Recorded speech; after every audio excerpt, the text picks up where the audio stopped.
भक्तों, क्या ये संभव है कि कोई भक्त पुकारे और वृंदावन के बांके बिहारी वृंदावन से 1708 किलोमीटर दूर अपने भक्त की गवाही देने के लिए नंगे पांव दौड़े चले आएं? सुनने में कुछ अजीब लगता है ना, लेकिन ऐसा हुआ है।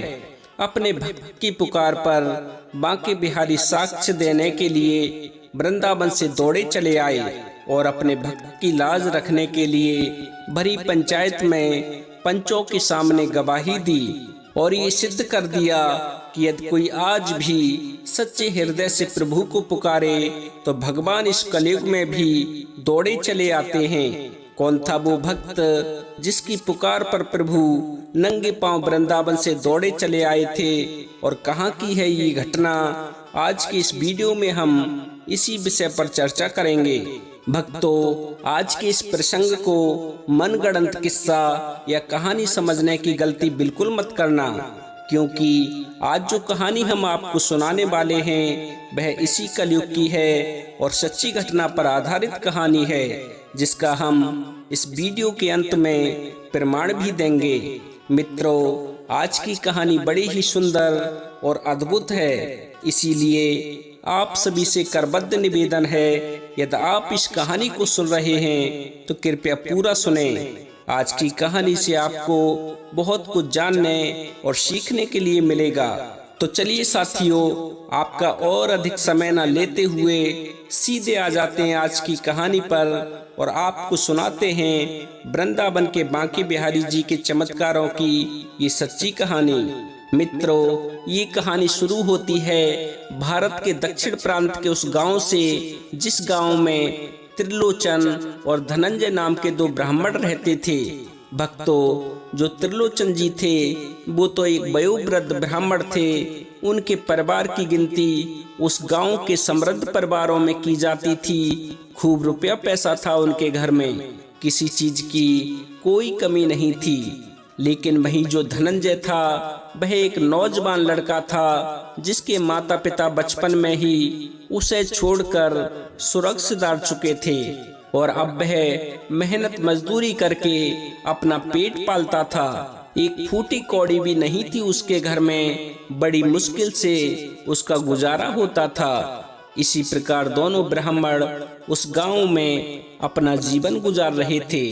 मित्रों, एक दिन की बात है कि पंडित त्रिलोचन जी अपने घर के बने हुए अहाते में बैठे हुए थे। तभी उनसे मिलने के लिए मंदिर के पुजारी आते हैं। पंडित त्रिलोचन पुजारी जी की खूब आवभगत करते हैं, खूब सम्मान करते हैं और कहते हैं कि पुजारी जी, क्या बात है, अब तो तुम्हारे दर्शन भी दुर्लभ हो गए हैं। इतने दिन तक कहाँ थे, दिखाई ही नहीं दिए।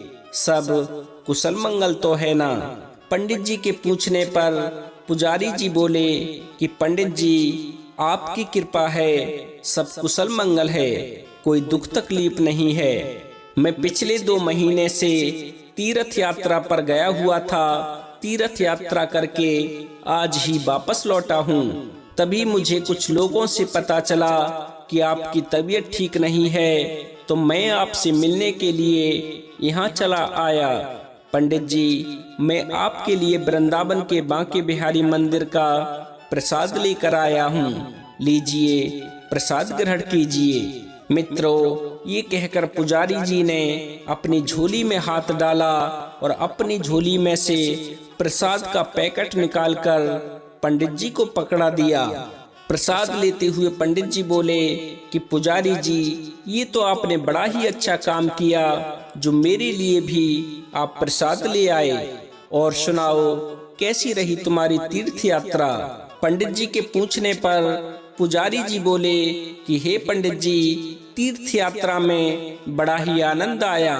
इतना आनंद आया कि मैं उसे शब्दों में बयान नहीं कर सकता। मित्रों, इस प्रकार काफी देर पुजारी जी पंडित जी को अपनी तीर्थ यात्रा का हाल सुनाते रहे। अंत में जाते हुए बोले कि पंडित जी, आप तीर्थ यात्रा पर क्यों नहीं जाते? पंडित जी बोले, पुजारी जी, इच्छा तो मेरी भी बहुत है कि मैं भी तीर्थ यात्रा को जाऊं, लेकिन मजबूरी है। जब पुजारी ने पूछा कैसी मजबूरी, तो पंडित जी कहने लगे कि मेरा बुढ़ापे का शरीर है, हाथ पैर भी साथ नहीं देते हैं, इस हालत में मैं कैसे जा सकता हूँ।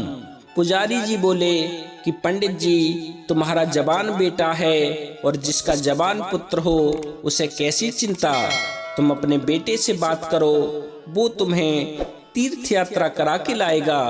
आखिर हम संतानों को इसी दिन के लिए तो पाल पोस कर बड़ा करते हैं कि वो हमारे बुढ़ापे के सहारे बने। एक बार तुम अपने पुत्र से बात करो। इतना कहकर पुजारी जी बोले, अच्छा पंडित जी, अब मैं चलता हूँ, मुझे मंदिर में संध्या आरती की तैयारी करनी है। और ये कहकर पुजारी जी पंडित जी से आज्ञा लेकर वापस अपने मंदिर को लौट गए। मित्रों, इधर जब शाम हुई और शाम को जब पंडित जी का पुत्र अपने घर को लौटा, तो पंडित जी ने अपने पुत्र के सामने अपने मन की इच्छा जाहिर की और कहा, बेटा, मेरी बहुत दिनों से इच्छा है कि मैं तीर्थ यात्रा पर जाऊं, लेकिन बुढ़ापे की वजह से मैं अकेला तीर्थ यात्रा को नहीं जा सकता। मैं चाहता हूं कि तुम मेरे साथ चलो और मुझे तीर्थ यात्रा करा कर लाओ। अपने पिता की इन बातों को सुनकर पुत्र बोला, पिताजी, इतना बड़ा कारोबार है और ऊपर से खेती बाड़ी, ये सब छोड़ छाड़ कर मैं आपके साथ में कैसे चल सकता हूँ। इस तरह से तो मेरा सब काम धंधा चौपट हो जाएगा और आपको बुढ़ापे में क्या सूझा है जो आप इस तरह की बातें कर रहे हैं। पंडित जी बोले, पुत्र, इसमें बुराई क्या है? क्या तीर्थ यात्रा करना बुरी बात है? पुत्र बोला, पिताजी, हर चीज का एक उचित समय होता है। आप जवान थे उस समय तो कभी तीर्थ यात्रा को नहीं गए, अब बुढ़ापे में कहते हो कि तीर्थ यात्रा को जाना है। पंडित जी कहने लगे कि पुत्र, मैंने अपनी जवानी भी तुम लोगों के भरण पोषण में कुर्बान कर दी। सोचा था कि जब तुम बड़े हो जाओगे तो तुम मेरा सहारा बनोगे, लेकिन आज मुझे तुम्हारे सहारे की आवश्यकता है, तो तुम कहते हो कि मैं नहीं चल सकता। अपने पिता की इन बातों को सुनकर पुत्र कुछ सोचकर बोला कि पिताजी, यदि तुम तीर्थ यात्रा को जाना ही चाहते हो तो मेरे पास में एक उपाय है जिससे तुम तीर्थ यात्रा भी कराओगे और मेरे काम धंधे में भी व्यवधान उत्पन्न नहीं होगा। अपने पुत्र की इन बातों को सुनकर पंडित जी बोले, इससे अच्छी क्या बात हो सकती है कि मेरी तीर्थ की इच्छा भी पूरी हो जाए और तुम्हारा भी काम खराब ना हो। बोलो ना, क्या उपाय है? पुत्र बोला, पिताजी, यदि तुम किसी ऐसे व्यक्ति को अपने साथ में ले जाओ जो पैसों के बदले तुम्हें तीर्थ यात्रा करा लाए, इसके दो फायदे हैं। एक तो मेरा काम खराब नहीं होगा, दूसरा तुम तीर्थ भी कराओगे। पुत्र की इन बातों को सुनकर पंडित जी बोले कि पुत्र, तुम्हारा सुझाव तो बढ़िया है, लेकिन हमारे गांव में ऐसा कौन व्यक्ति है जो मेरे साथ में तीर्थ यात्रा को जा सके? तो पुत्र कहने लगा कि पिताजी, हमारे गांव में एक अनाथ लड़का है धनंजय, जिसके आगे पीछे कोई नहीं है। एक वही लड़का है जो तुम्हारे साथ में जा सकता है। पंडित जी ने कहा, ठीक है पुत्र, मैं उससे बात करके देखता हूँ। यदि वो राजी हो जाएगा तो उसे ही मैं अपने साथ में ले जाऊंगा।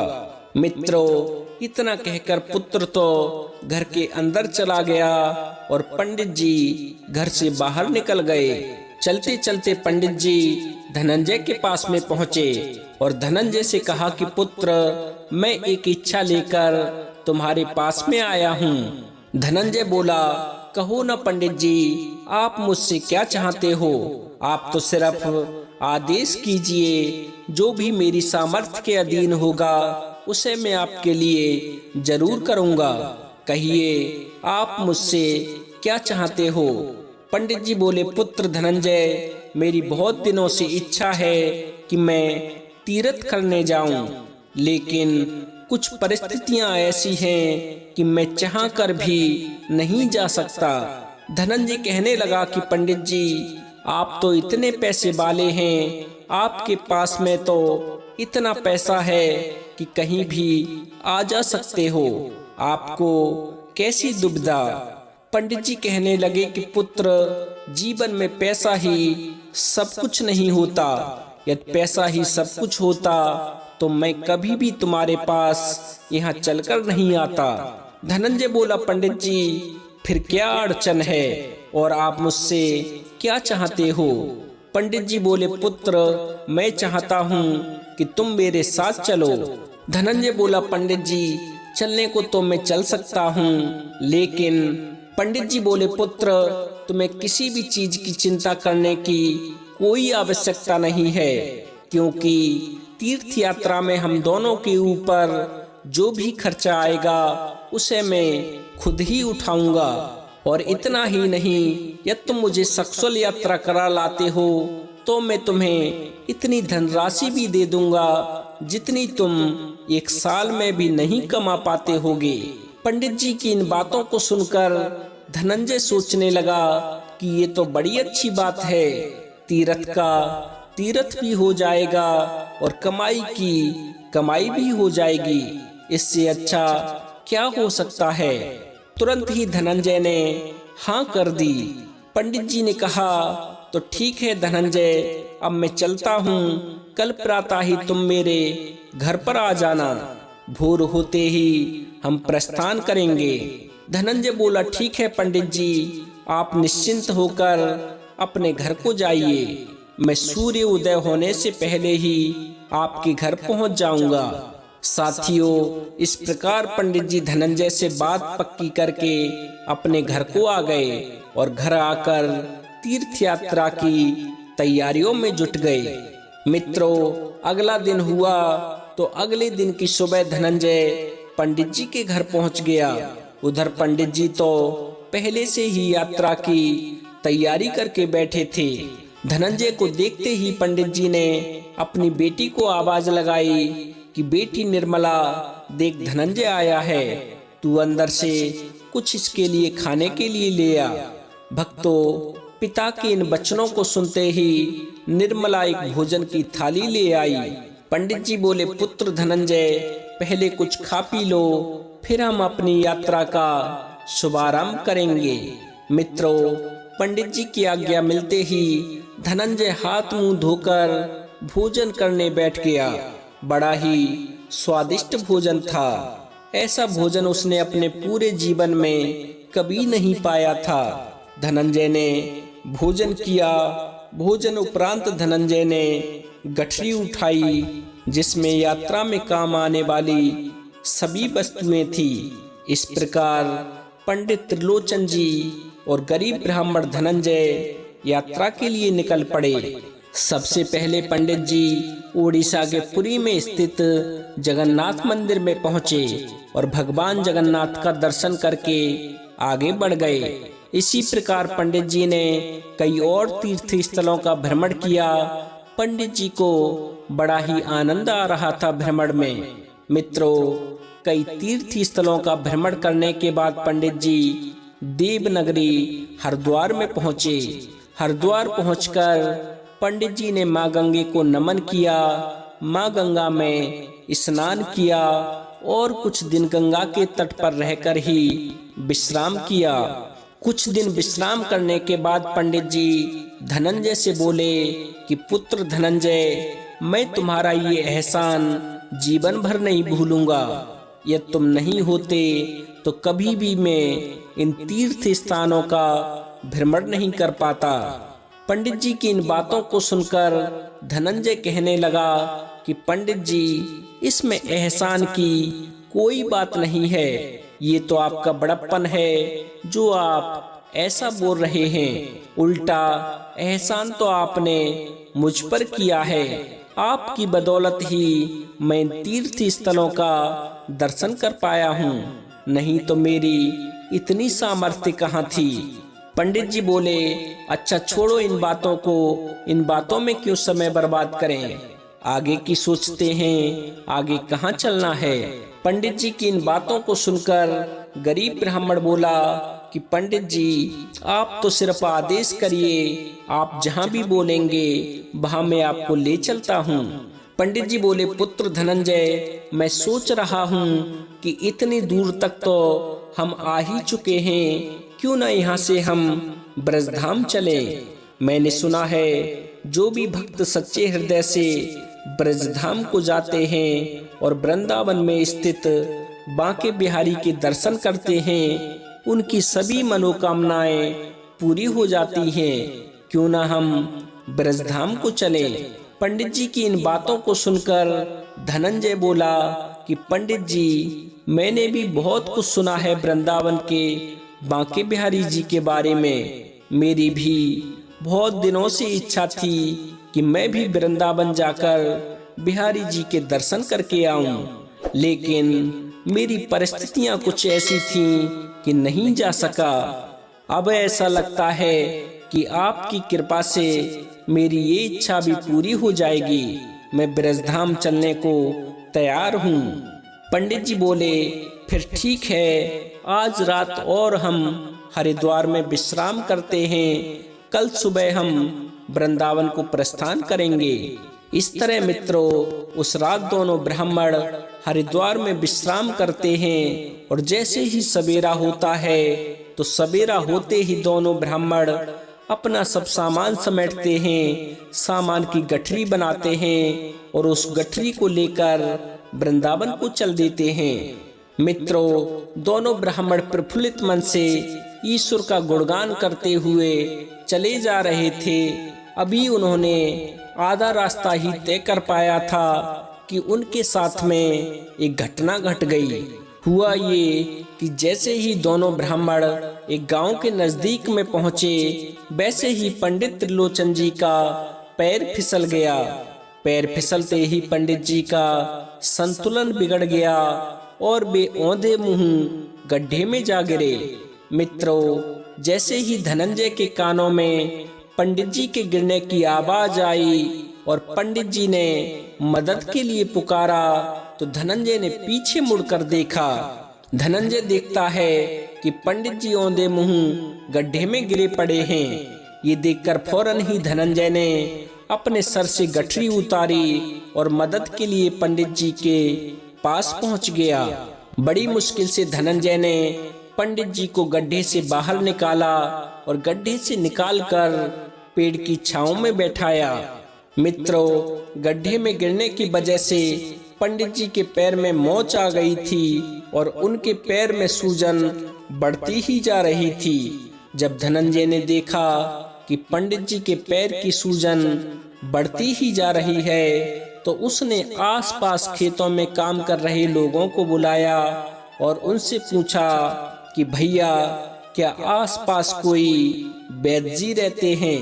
धनंजय के पूछने पर गांव के लोगों ने बताया कि भैया, हमारे गांव में तो कोई वैद्य नहीं है, उसके लिए तो तुम्हें पड़ोस के गांव में जाना होगा। धनंजय ने गांव वालों से वैद्य जी के घर का पता पूछा और पंडित जी से कहा कि आप यहीं पेड़ की छांव में ठहरकर विश्राम करें, मैं वैद्य जी को लाने के लिए दूसरे गांव जा रहा हूं। और इस तरह धनंजय पंडित जी को पेड़ की छांव में बिठाकर वैद्य जी को लेने के लिए दूसरे गांव को चल देता है। किसी तरह लोगों से वैद्य जी के घर का पता पूछते हुए धनंजय वैद्य जी के पास में पहुंचा। उन्हें पंडित जी की स्थिति के बारे में बताया और कहा कि आपको अभी मेरे साथ में चलना है। वैद्य जी ने अपना झोला उठाया और धनंजय के साथ हो लिए। कुछ समय पश्चात दोनों पंडित जी के पास में पहुंचे। वैद्य जी ने पंडित जी के पैर का परीक्षण किया। परीक्षण उपरांत वैद्य जी धनंजय से बोले कि इनको तो बहुत चोट लगी है और मेरा अनुभव कहता है कि इनके पैर की हड्डी टूट गई है। इनका तो बहुत लंबा इलाज चलेगा, महीनों तक ये चारपाई पर ही पड़े रहेंगे। वैद्य जी की इन बातों को सुनकर धनंजय बोला कि आप उसकी चिंता मत करिए, आप तो बस इनका इलाज करिए। इनकी सेवा का जो भी भार होगा उसे मैं अपने सिर उठाऊंगा। वैद्य जी बोले, तो ठीक है, आप इन्हें लेकर मेरे घर पर चलिए, वहीं मैं इनका इलाज करूंगा। भक्तों, इस प्रकार धनंजय पंडित जी को लेकर वैद्य जी के घर आ जाता है और वैद्य जी पंडित जी का इलाज शुरू कर देते हैं। पंडित जी बहुत दिनों तक चारपाई पर ही पड़े रहे। काफी दिनों तक उनका इलाज चला, तब कहीं जाकर पंडित जी चलने फिरने लायक हो पाए। लेकिन इन बीते दिनों में धनंजय ने पंडित जी की बहुत सेवा की। चारपाई पर ही नहलाना धुलाना, बिस्तर पर ही भोजन आदि कराना, यहाँ तक कि पंडित जी शौच क्रिया आदि भी बिस्तर पर ही करते थे। लेकिन धनंजय ने कभी घृणा नहीं की।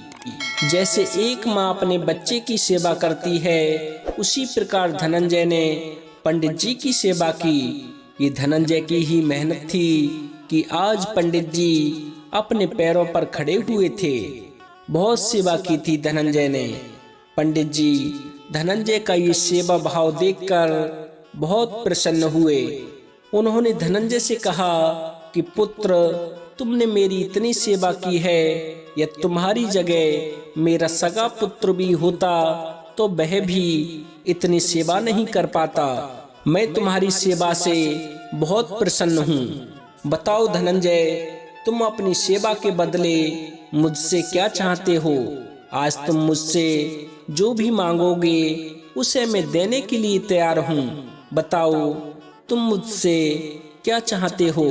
पंडित जी की इन बातों को सुनकर धनंजय बोला कि पंडित जी, मैंने आपकी सेवा किसी उपहार की इच्छा से नहीं की थी, ये तो मेरा फर्ज था। इसीलिए आप इन बातों को छोड़ो, चलिए वृंदावन को चलते हैं। पंडित जी धनंजय की इन बातों से बहुत प्रभावित हुए कि कितना नेक लड़का है, इसके विचार कितने उत्तम हैं, जरा भी लालच नहीं है इसके अंदर। इसके स्थान पर कोई दूसरा होता तो अभी मुझसे धन दौलत देने के लिए कहता, लेकिन इसने तो मुझसे कुछ मांगा ही नहीं, फिर भी मुझे इसे कुछ देना चाहिए। फिर सोचा क्या दूं, क्योंकि इस प्रकार इसने मेरी सेवा की है, उसके हिसाब से इसे इनाम भी कुछ अच्छा मिलना चाहिए। लेकिन ऐसा इसे क्या दूं जिससे इसकी सेवा का भार मेरे ऊपर से उतर जाए। मित्रों, काफी सोचने के बाद पंडित जी इस निर्णय पर पहुंचे कि मेरी जो बिटिया है उसका विवाह मैं इसके साथ में कर दूंगा और कुछ धन दौलत भी दे दूंगा, जिससे इसके जीवन में जो भी कठिनाई है उससे ये मुक्त हो जाएगा। ये विचार करते हुए पंडित जी ब्रजधाम को चल दिए। मित्रों, कई दिनों के सफर के बाद दोनों ब्राह्मण वृंदावन में पहुंचे। वृंदावन पहुंचकर दोनों ने यमुना जी के जल में स्नान किया, भोजन पाया। उसके बाद दोनों बांके बिहारी जी के दर्शन करने के लिए मंदिर को चल दिए। मित्रों, जैसे ही दोनों ब्राह्मण बिहारी जी के मंदिर के सामने पहुंचे तो मंदिर को देखकर पंडित जी भावुक हो गए, क्योंकि जिनके दर्शन की बरसों से इच्छा थी वह इच्छा उनकी आज पूरी होने जा रही थी। खुशी के मारे पंडित जी की आंखों से आंसू बहने लगे। जब धनंजय ने पंडित जी का चेहरा देखा तो पूछा कि पंडित जी, क्या बात है? कोई दुख तकलीफ है? यदि कोई दिक्कत है तो आप मुझे बताइए, मैं तुम्हें अपनी कमर पर बिठा लेता हूँ और तुम्हें अपनी कमर पर बिठाकर बिहारी जी के दर्शन करवा दूंगा। पंडित जी बोले, पुत्र, ये आंसू दुख के नहीं बल्कि खुशी के आंसू हैं। मुझे तो यकीन ही नहीं हो रहा कि मैं बांके बिहारी जी के मंदिर के सामने खड़ा हूँ। सच बताऊं पुत्र, जब मेरे चोट लगी थी उस समय मैंने तो ये आस ही छोड़ दी थी कि मैं बांके बिहारी जी के दर्शन भी कर पाऊंगा। ये तो तुम्हारी दिन रात की मेहनत और लगन का नतीजा है जो आज मैं मंदिर की सीढ़ियों तक पहुंचा हूं। पंडित जी की इन बातों को सुनकर धनंजय बोला कि पंडित जी, इसमें मेरा कोई हाथ नहीं है, ये तो बांके बिहारी जी की कृपा है जो हम यहाँ तक पहुँचे हैं। चलिए पंडित जी, मैं आपको सहारा देता हूँ, चलिए हम बिहारी जी के दर्शन को चलते हैं। मित्रों, इस प्रकार से धनंजय पंडित जी को सहारा देते हुए पंडित जी को मंदिर की सीढ़ियां चढ़वाता है। सीढ़ियां चढ़ने के बाद दोनों मंदिर में होते हैं। बड़ा ही मनोहारी दृश्य था। पूरा पंडाल भक्तों से भरा हुआ था और बिहारी जी अपने भक्तों पर कृपा बरसा रहे थे। बिहारी जी के दर्शन पाकर पंडित जी गदगद हो गए। उन्होंने धनंजय को अपने गले लगा लिया और गले लगाकर बोले कि पुत्र धनंजय, मैं तुम्हारी सेवा से बहुत प्रसन्न हूँ। मैं तुम्हें कुछ देना चाहता हूँ, कृपया मना मत करना। पंडित जी की इन बातों को सुनकर धनंजय बोला, ठीक है पंडित जी, आपकी ये ही इच्छा है तो मैं आपको मना नहीं करूँगा, लेकिन आप मुझे देना क्या चाहते हो?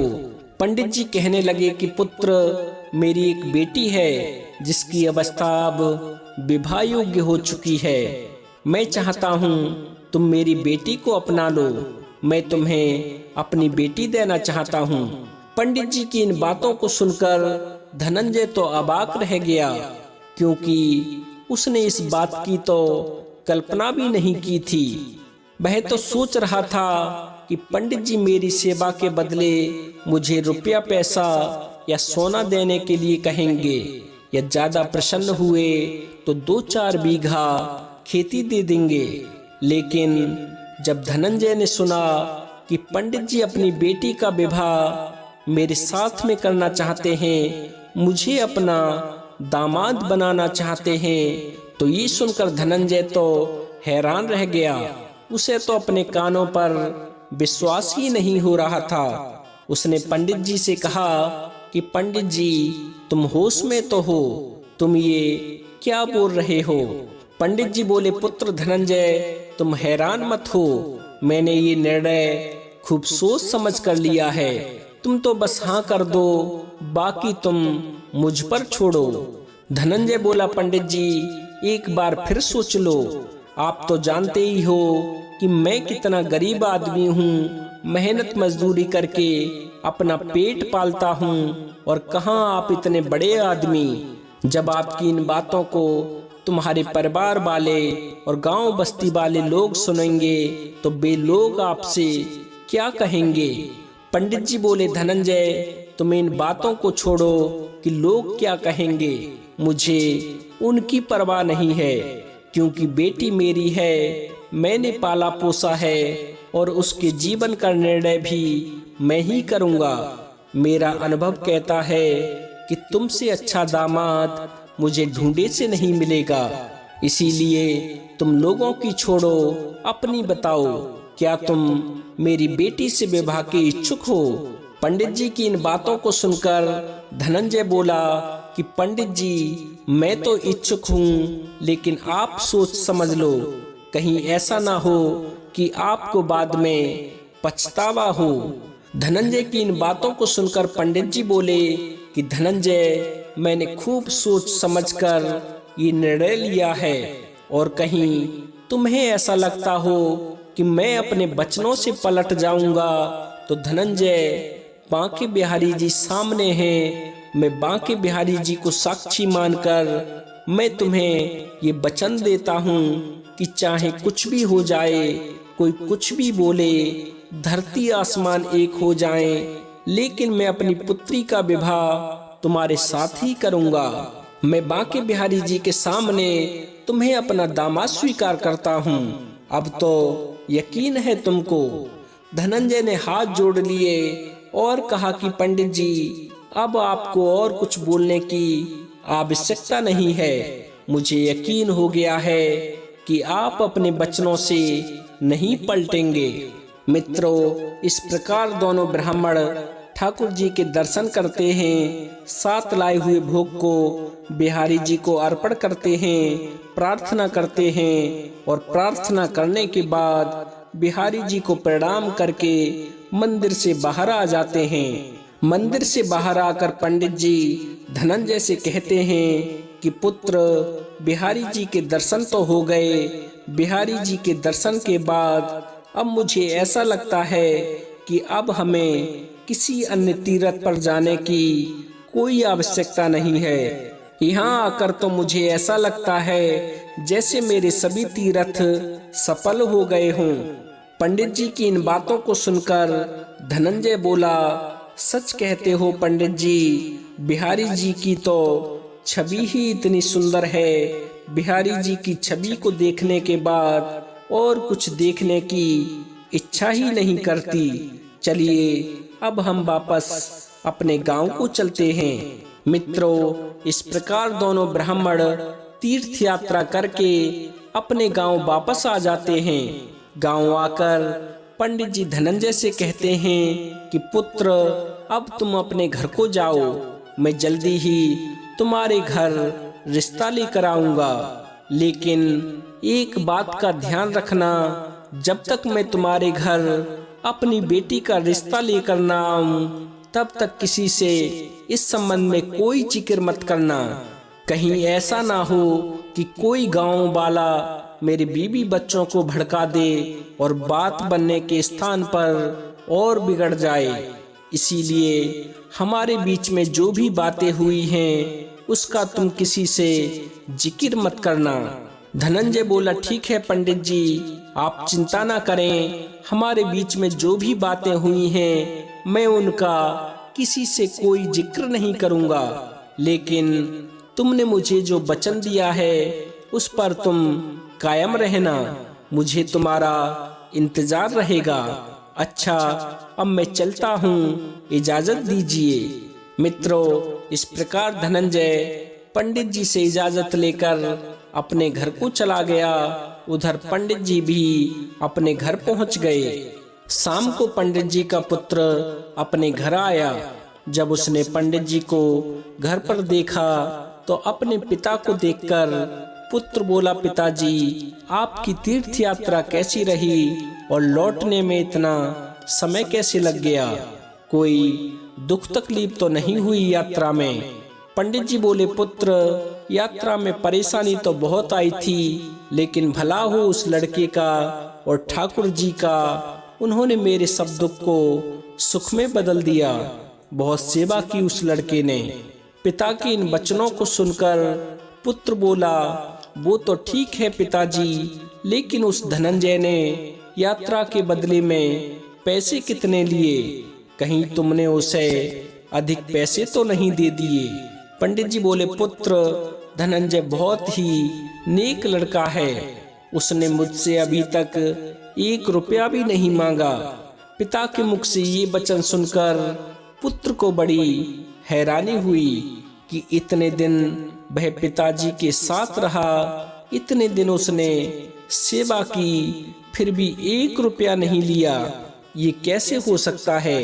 अपनी शंका के समाधान के लिए पुत्र ने पंडित जी से पूछा कि पिताजी, एक बात मेरी समझ में नहीं आ रही कि धनंजय तो तुम्हारे साथ में पैसों के लिए गया था, फिर उसने आपसे पैसे क्यों नहीं मांगे?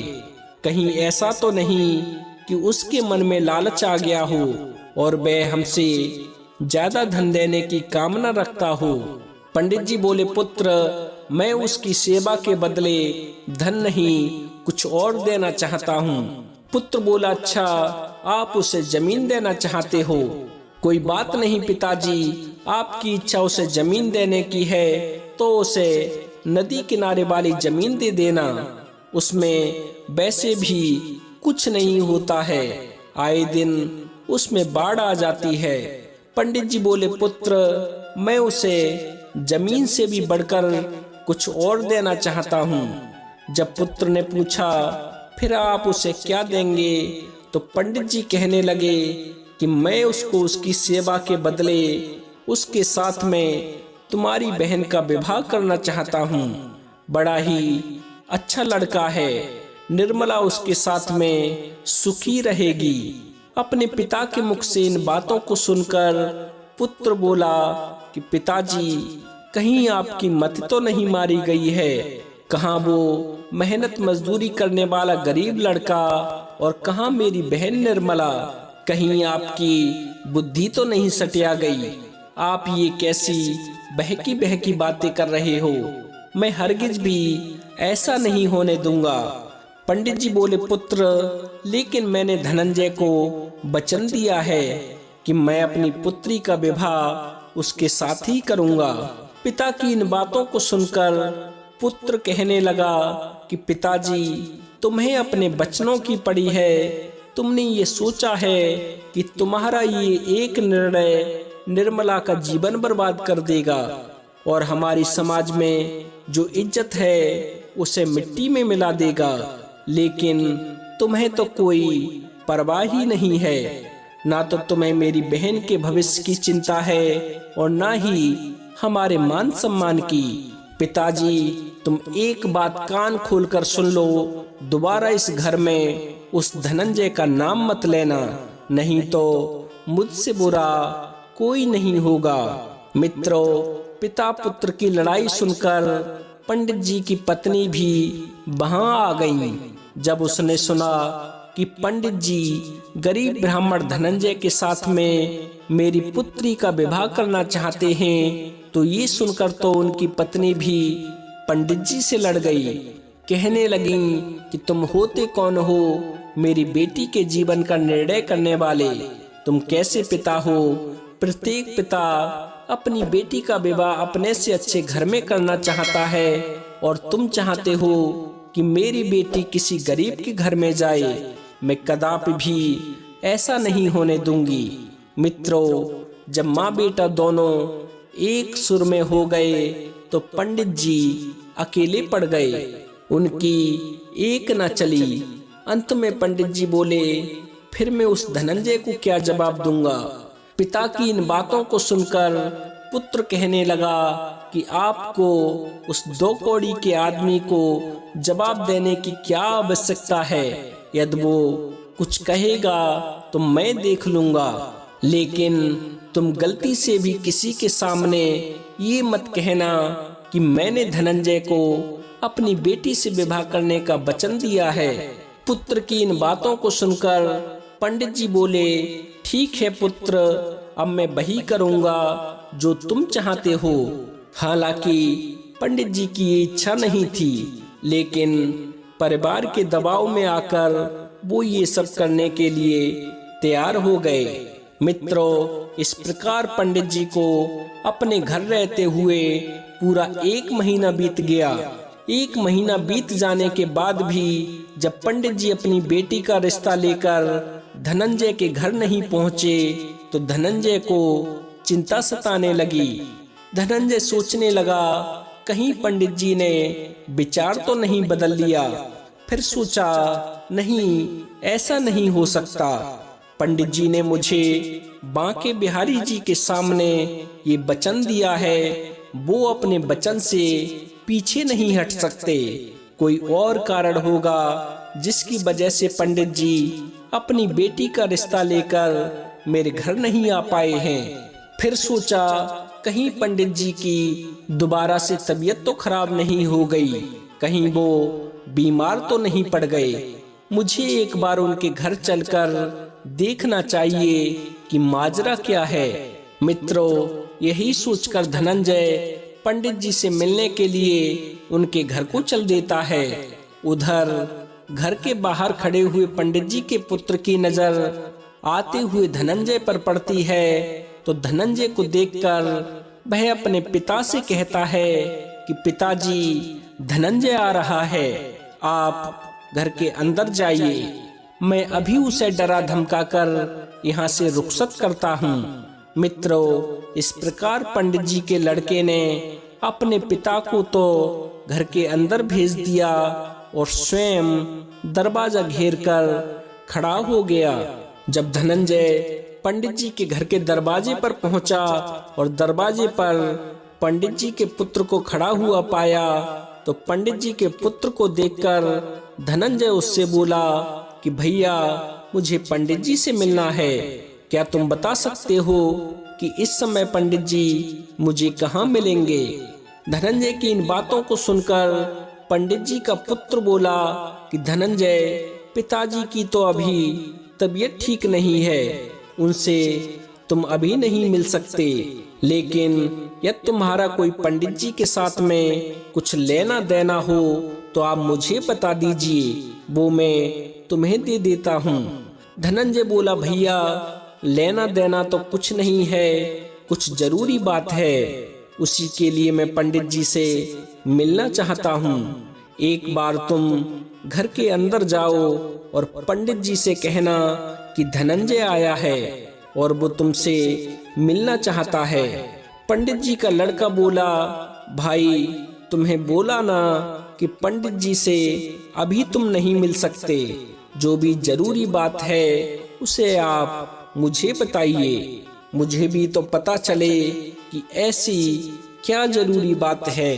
पंडित जी के पुत्र की इन बातों को सुनकर धनंजय बोला कि भाई, मुझे पंडित जी ने इन बातों को किसी से बताने के लिए मना किया है, लेकिन तुम उनके पुत्र हो, इसीलिए तुम्हें मैं बता ही देता हूँ। भाई, दरअसल बात ये है कि जब हम दोनों लोग यात्रा पर गए थे तब पंडित जी बीमार पड़ गए। उनकी बीमारी में मैंने उनकी बहुत सेवा की और मेरी सेवा से प्रसन्न होकर तुम्हारे पिताजी ने मुझे ये वचन दिया था कि मैं अपनी पुत्री का विवाह तुम्हारे साथ करूंगा। उसी के संबंध में मैं उनसे बात करना चाहता हूँ। मैं उनसे पूछना चाहता हूँ कि इतने दिन हो गए, वो अपनी बेटी का रिश्ता लेकर मेरे घर क्यों नहीं आए? धनंजय की इन बातों को सुनकर पंडित जी का लड़का बोला कि धनंजय, लगता है हराम का खाने से तेरी बुद्धि भ्रष्ट हो गई है। तुझे पता भी है कि तू क्या बोल रहा है, तेरी औकात भी है जो तू मेरी बहन से विवाह करे।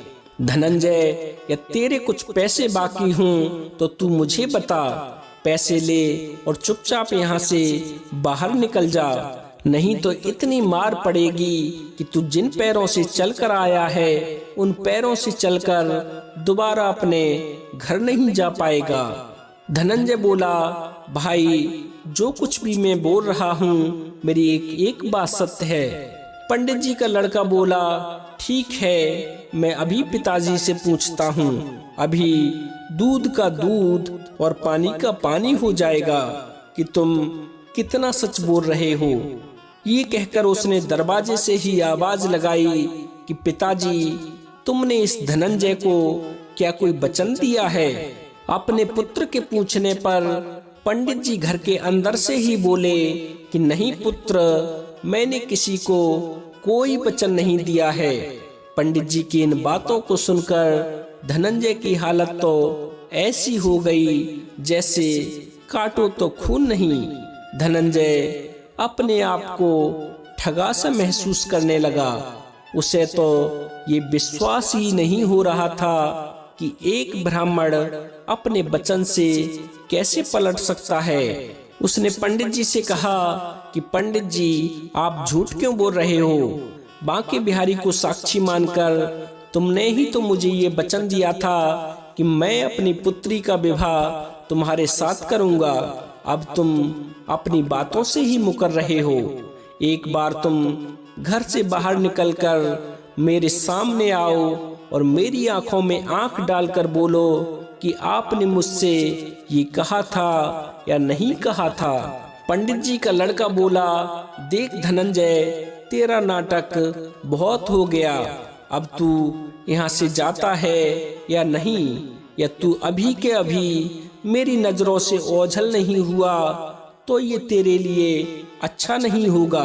पंडित के पुत्र की इन बातों को सुनकर वो गरीब ब्राह्मण बोला, ठीक है, अभी तो मैं जाता हूँ, लेकिन इतनी आसानी से मैं तुम लोगों को छोड़ने वाला नहीं हूँ।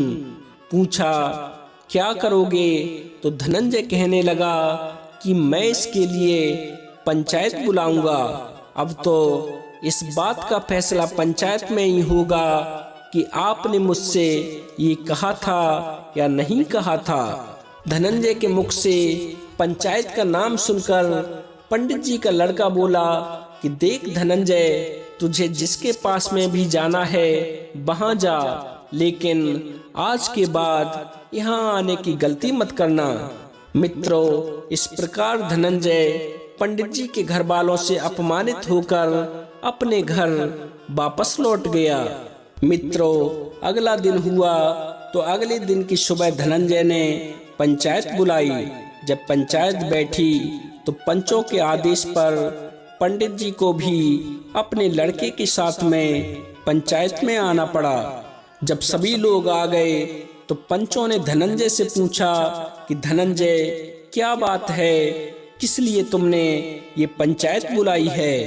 पंचों के पूछने पर धनंजय बोला कि हे पंच परमेश्वर, आपके सामने जो पंडित जी खड़े हुए हैं, कुछ दिन पहले ये मुझे अपने साथ में तीर्थ यात्रा पर ले गए थे, जहाँ पर ये बहुत गंभीर रूप से बीमार पड़ गए। हे पंचों, जब ये बीमार पड़े तो उस समय मैंने निस्वार्थ भाव से इनकी खूब सेवा की और ये पुनः स्वस्थ हो गए। जब हम बांके बिहारी मंदिर में पहुंचे तो पंडित जी ने मुझसे कहा था कि मैं तुम्हारी सेवा से बहुत प्रसन्न हूं और मैं तुम्हें कुछ देना चाहता हूं। हालांकि उस समय मैंने पंडित जी से ये कहा था कि मैंने आपकी सेवा किसी इच्छा की पूर्ति के लिए नहीं अपितु इंसानियत के नाते की है। मुझे आपसे कुछ नहीं चाहिए। लेकिन पंडित जी नहीं माने। इन्होंने मुझसे कहा था कि धनंजय, मैं तुम्हारी सेवा के बदले तुम्हें अपना दामाद बनाना चाहता हूँ। तुम मेरी बेटी से विवाह कर लो। जब मैंने इन्हें कहा था कि पंडित जी, ये कैसे हो सकता है, आप इतने अमीर आदमी हो और मैं कितना गरीब हूँ, तब इन्होंने मुझसे कहा था कि मैं इन सब बातों को नहीं मानता। मैं तुम्हारे विचारों से प्रभावित हूँ और मुझे अपनी बेटी के लिए तुम्हारे जैसे ही नेक और ईमानदार लड़के की तलाश थी और आज मेरी तलाश पूरी हो गई है। पंचों, जब मैंने पंडित जी से ये शंका जाहिर की कि पंडित जी, आप यहाँ तो बोल रहे हो लेकिन गांव जाकर अपने वचनों से पलट गए, तो तब इन्होंने बांके बिहारी जी को साक्षी मानकर मुझसे ये कहा था कि धनंजय, मैं बिहारी जी को साक्षी मानकर ये वचन देता हूँ कि चाहे कुछ भी हो जाए, लेकिन मैं अपनी बेटी का विवाह तुमसे ही करूँगा। हे न्याय के देवता, कल जब मैं इनके घर पर पहुंचा तो ये अपने वचनों से मुकर गए और इनके पुत्र ने मुझे अपमानित भी किया। मुझे अपने अपमान का बदला लेना है, इसीलिए मैं आपकी शरण में आया हूँ। अब आप ही मेरा न्याय कीजिए। मित्रों, धनंजय की इन बातों को सुनकर पंचों ने पंडित जी से पूछा कि पंडित जी, क्या तुम धनंजय को अपने साथ में तीर्थ यात्रा पर लेकर के गए थे? यदि लेकर के गए थे तो क्या तुमने उसे कोई ऐसा वचन दिया था कि तुम अपनी पुत्री का विवाह धनंजय के साथ में करोगे? मित्रों, पंचों के पूछने पर पंडित जी बोले कि हे पंचों, ये बात सत्य है कि मैं धनंजय को अपने साथ तीर्थ यात्रा पर लेकर गया था, लेकिन मुझे ये याद नहीं कि मैंने धनंजय को ये वचन दिया हो कि मैं अपनी पुत्री का विवाह धनंजय के साथ करूंगा। या धनंजय इस बात का सबूत पंचायत को दे दें कि मैंने ऐसा बोला था, तो मैं अपनी बेटी का विवाह उसके साथ में कर दूंगा। मित्रों, पंडित जी की इन बातों को सुनकर पंचों ने धनंजय से कहा कि धनंजय, जब पंडित जी ने तुम्हें ये वचन दिया था उस समय तुम दोनों के अलावा वहां कोई तीसरा भी उपस्थित था जो ये सिद्ध कर सके कि हाँ, पंडित जी ने तुमसे ये बात कही थी। धनंजय बोला, हे पंचों, जब पंडित जी ने मुझे ये वचन दिया था उस समय कोई तीसरा तो नहीं था, लेकिन बांके बिहारी हमारे सामने थे। बिहारी जी को ही साक्षी मानकर पंडित जी ने मुझे ये वचन दिया था कि मैं अपनी पुत्री का विवाह तुमसे करूंगा। मित्रों, धनंजय की इन बातों को सुनकर पंच बोले, तो क्या वृंदावन के बांके बिहारी यहाँ पंचायत में आकर गवाही देंगे? धनंजय बोला, क्यों नहीं देंगे? जब वो इस बात के साक्षी बने हैं तो गवाही भी देंगे। मित्रों, धनंजय का ये उत्तर सुनकर पंचायत में बैठे सभी लोग खिलखिलाकर हंसने लगे कि कितना मूर्ख है धनंजय, जो मूर्ति से गवाही दिलाने की बात कर रहा है। कहीं मूर्ति भी गवाही देती है। तभी उन पंचों में से एक बूढ़ा सरपंच धनंजय से बोला कि धनंजय, या तुम्हें ऐसा लगता है कि वृंदावन के बांके बिहारी तुम्हारी गवाही देंगे तो तुम बिहारी जी को ले आओ। जिस दिन तुम बिहारी जी को ले आओगे और जिस दिन बिहारी जी तुम्हारे पक्ष में गवाही दे देंगे, उसी क्षण हम पंडित जी की पुत्री का विवाह तुम्हारे साथ में कर देंगे। क्यों पंडित जी, मंजूर है तुमको ये फैसला? पंडित जी हंसकर बोले कि पंचो, यदि बिहारी जी पंचायत में आकर मुझे ये याद दिला दें कि मैंने धनंजय को ऐसा कोई वचन दिया था, तो आपको कहने की जरूरत ही नहीं पड़ेगी। मैं खुद से ही अपनी पुत्री का विवाह धनंजय के साथ में कर दूंगा और बहुत सारा दान दहेज भी दूंगा। पंच बोले, ठीक है धनंजय, पंचायत की कार्यवाही आज के लिए हम यहीं समाप्त करते हैं। अगली पंचायत अब तो उसी दिन लगेगी जिस दिन तुम बिहारी जी को यहाँ ले आओगे। धनंजय बोला, ठीक है पंचो, अब मैं भी जाता हूँ और जाते जाते मैं तुमसे ये वादा करता हूँ कि अब मैं भी इस गांव में तभी कदम रखूंगा जब बांके बिहारी जी को अपने साथ ले आऊंगा। तब तक मैं इस गांव में कदम नहीं रखूंगा। मित्रों, इस प्रकार पंचों ने पंचायत की कार्यवाही समाप्त की और सभी लोगों से कहा कि अब आप सभी लोग अपने अपने घर को जाइए। अब ये पंचायत उसी दिन लगेगी जिस दिन धनंजय बिहारी जी को ले आएगा। भक्तों, पंचों का ये फरमान सुनकर सभी लोग खड़े हो गए और धनंजय के भोलेपन पर हंसते हुए अपने अपने घर को जाने लगे, क्योंकि सबको तो ये ही लग रहा था कि मूर्ति भी कहीं गवाही देती है। कितना मूर्ख है, पंचों के सामने मूर्ति से गवाही दिलाने के लिए हाँ कर दी। लेकिन धनंजय उस मूर्ति को मूर्ति नहीं बल्कि भगवान समझ रहा था और उसे विश्वास था कि भगवान तो कुछ भी कर सकते हैं। इसी विश्वास के साथ धनंजय अपने गांव से वृंदावन के लिए निकल पड़ा।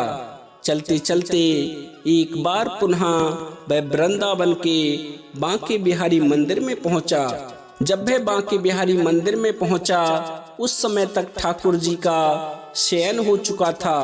मंदिर के सभी पुजारी भी ठाकुर जी को शयन कराकर मंदिर के कपाट बंद करके अपने अपने घर को चले गए थे।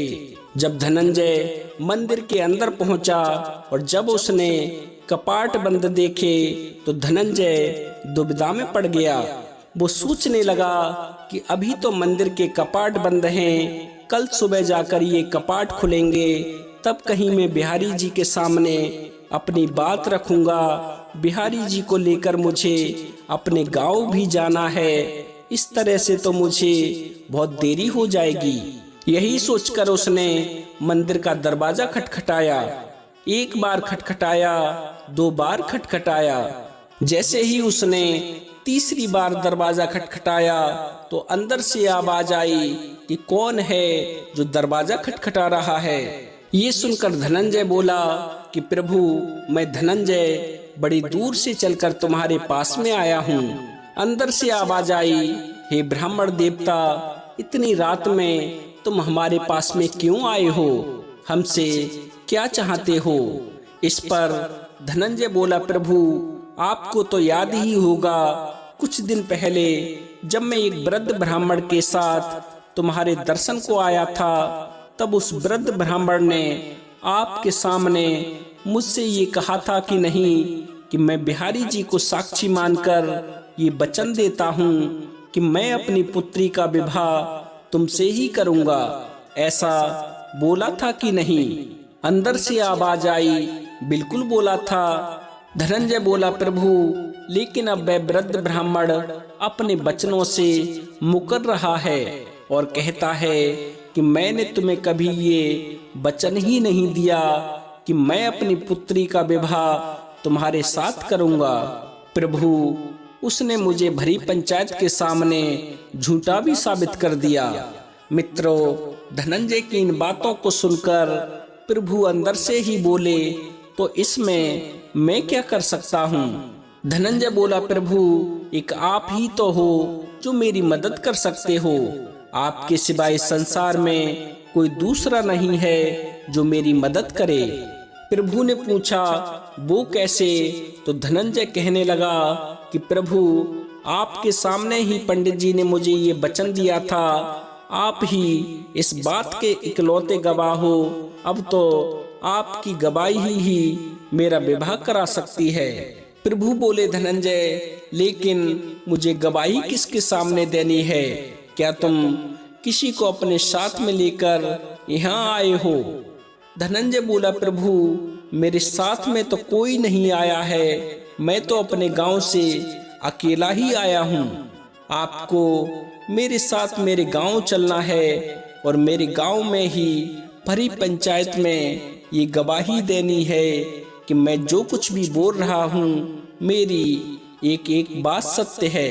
धनंजय की इन बातों को सुनकर प्रभु अंदर से ही हंसते हुए बोले कि धनंजय तू भी कितना भोला है, कभी मूर्ति भी कहीं दूसरी जगह जाकर गवाही दे सकती है। प्रभु की इन बातों को सुनकर धनंजय बोला कि प्रभु माना कि आप बहुत होशियार हो, लेकिन मेरे सामने तुम्हारी चालाकी बिल्कुल नहीं चलेगी।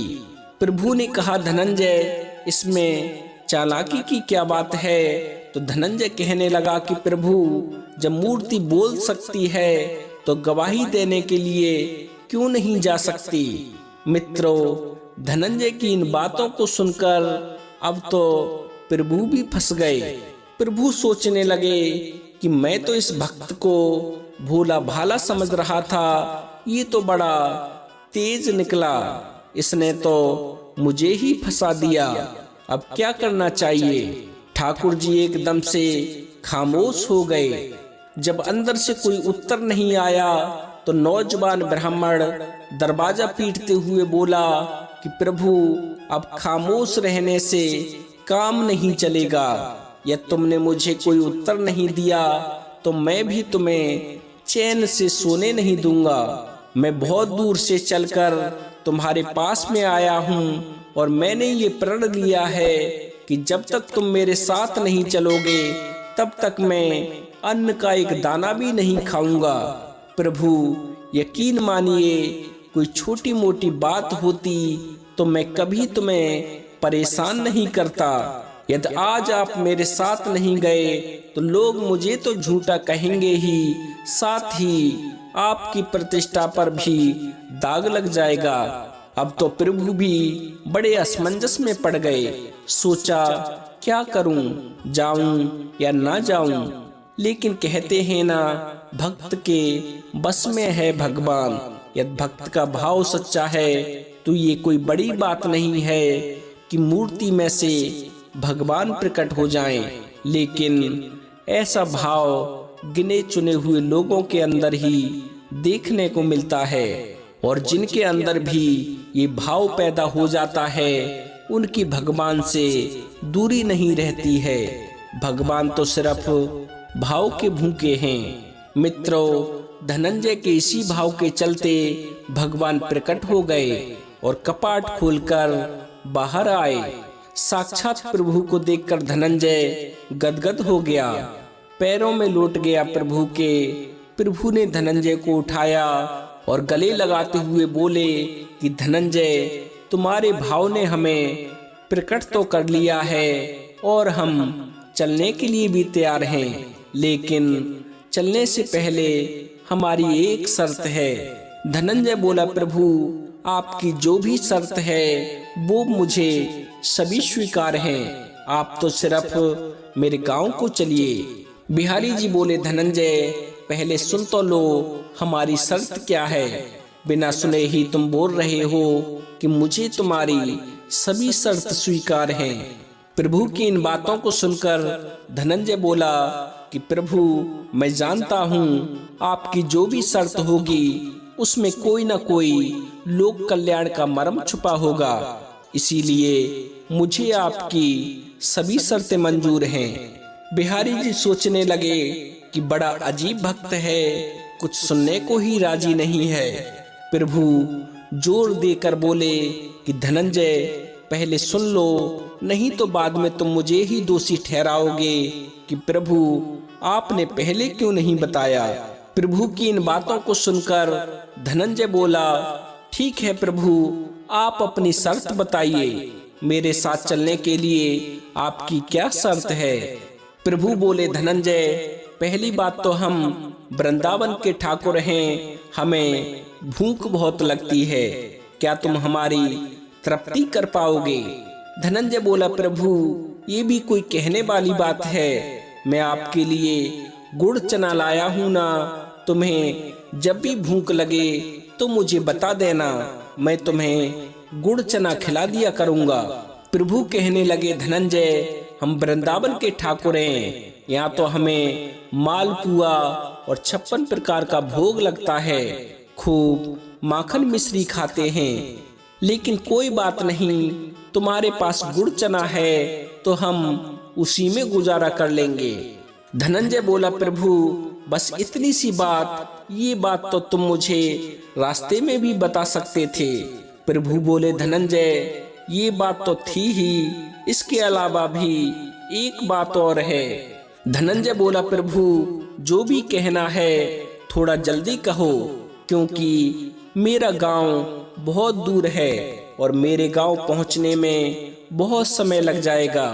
प्रभु बोले, ठीक है धनंजय, सुनो हम तुम्हें बताते हैं कि हमारी दूसरी शर्त क्या है।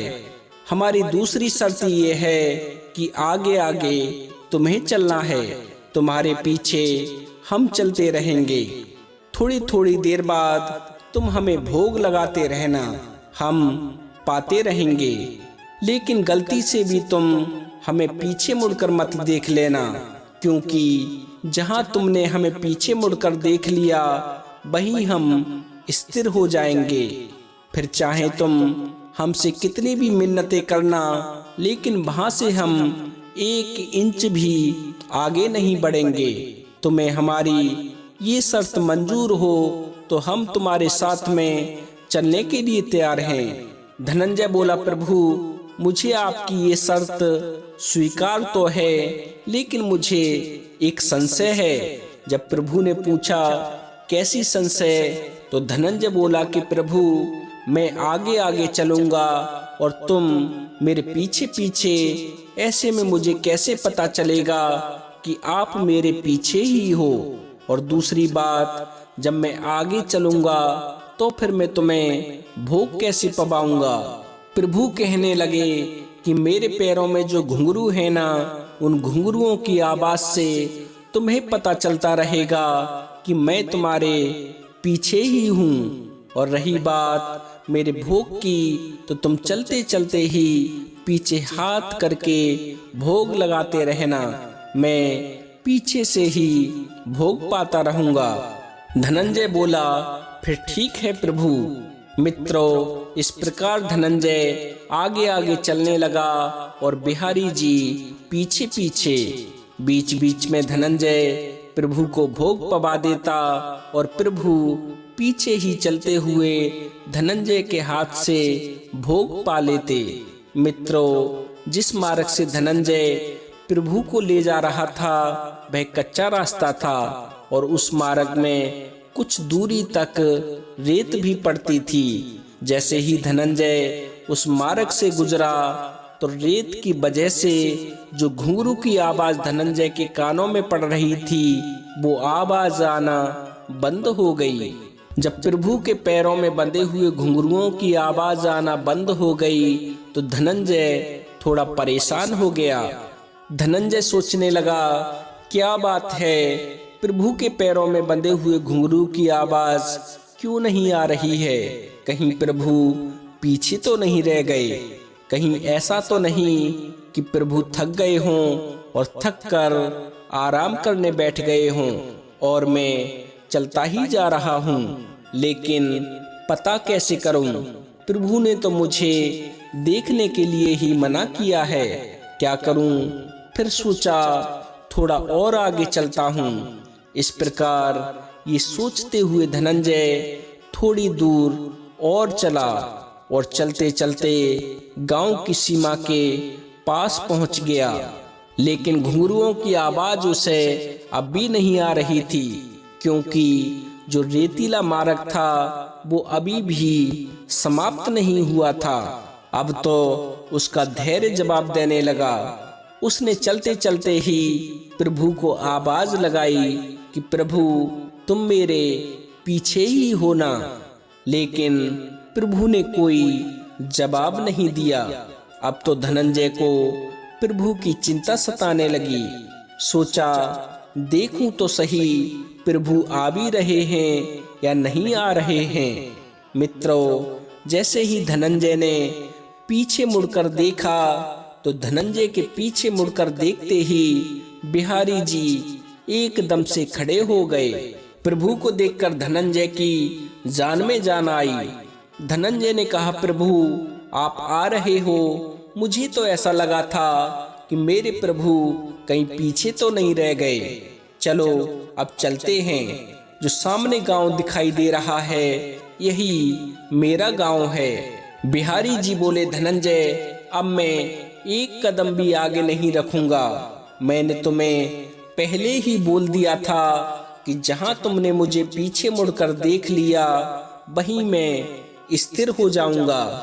धनंजय बोला, प्रभु तनिक दूर और चलो, सामने जो गांव नजर आ रहा है यही तो मेरा गांव है। प्रभु बोले, बिल्कुल नहीं, अब तो तुम्हें जिसके भी सामने मेरी गवाही चाहिए उसको यहीं लाना होगा। अब यहाँ से मैं एक कदम भी आगे नहीं बढ़ूंगा। धनंजय बोला, कोई बात नहीं प्रभु, आप यहीं पर रहना, मैं गांव वालों को यहीं बुला कर लाता हूँ।